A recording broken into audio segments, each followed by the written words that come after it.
Welcome to the series on my channel where I discuss every single Treyarch Zombies map all the way up until Cold War. We have a very special episode this time being Dead Ops Arcade. Wow, I was not really expecting to cover this one and I wasn't going to originally. But you know what, like I figured it's a Zombies map, I know the wiki counts it as a Zombies map, so that's what we'll be doing today. We'll be covering Dead Ops Arcade. Now Dead Ops Arcade is very special and it's very unique, kind of like 5, but times 10, I'm kidding.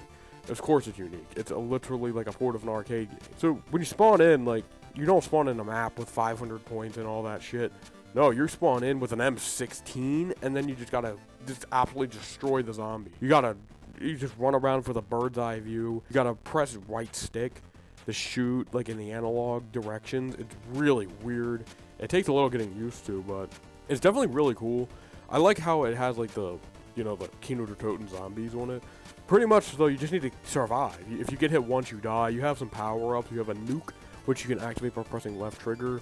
You have some super speed, which can wipe out any zombie in front of you by pressing right trigger.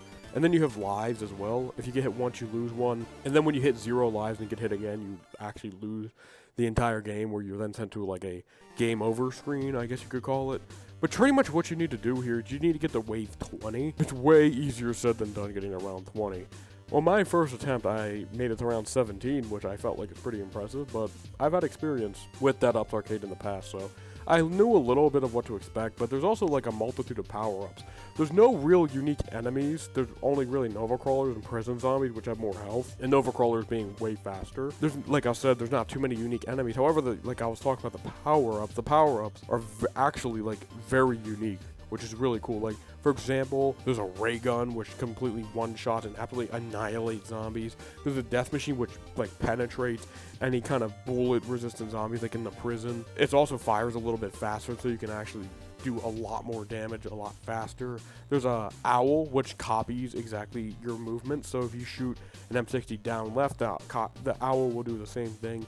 It pretty much just copies exactly what you do. It's like having a teammate following your exact every move for about 30 seconds. There's a Spaz 12 power-up, which allows you to spray in different directions, which is super cool for taking out multiple zombies at once, because later in the surges, it becomes really hectic, so you want all the help you can get. There's the nuke, which you activate with left trigger, which completely destroys any zombies on the screen. The super speed, which is R trigger, which will make you zip past an entire horde of zombies, killing them instantly. For some reason, those two power-ups you can actually stockpile and use at the press of a button. The others you need to get lucky and get, which is very interesting to me. There's also a tank, which allows you to shoot missiles and absolutely annihilate everybody. There's a chopper gunner, which is pretty much the same thing, and you're also invincible. There's a teddy bear, which gives you a shield. There's also a flamethrower, which is no doubt the best power-up, which allows you to spin in circles if you want and just annihilate everything. You're literally invincible. There's also a sentry turret, which places pretty much a death machine down and absolutely just destroys the zombies. And that's pretty much it for power-up. There's a lot of them. There's also a monkey bomb, actually, which to pick up the power-up, it drops a monkey bomb and all the zombies ignore you temporarily, allowing you to get some free kills in. It's a very unique aspect, and it has more power-ups than it does in actually base game, which is insane to me. But there's really not much to it other than you need to collect as many resources as you can. Whenever you finish a surge, a bunch of supplies will drop, a bunch of like metals and gems and money. You pick up them all up, and then you just go as far as you can trying to hit a high score. If you're in co-op, this is more competitive than co-op, actually, because at the end it dictates who's the best, who had the highest score, who survived the longest and stuff like that. So this is more competitive zombies rather than co-op zombies, even though you're trying to survive, because if somebody dies, it's up to the last person to survive. If they die, the game's over. It's a very unique take. It kind of reminds me of Grief in some aspects. It's still really cool nonetheless. It's not something I like go out of my way to play, but whenever I play it, I have fun. And in fact, people had a lot of fun with this because they made 2 more after this, so that's always definitely a plus. But like I said, there's not really much coming back to it unless you're trying to hit a high score, which is definitely possible, because going for gems and hitting a high score, I can guarantee you, is probably much more addicting than I'm giving it credit for. But other than that, that's pretty much covered everything about this mode. There's actually some lore significance with the Cosmic Silverback here actually being a space monkey from Ascension that escaped. There's some lore tied behind it, and I know there's some posters about the Cosmic Silverback on 5, but for the most part, this doesn't really have any lore. There's no pros, cons, anything about this. It's just different. It's just bonus. You're never even supposed to know about this.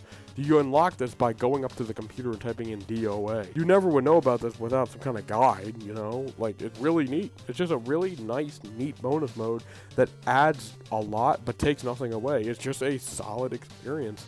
and definitely switches up the zombies gameplay formula from what you're used to.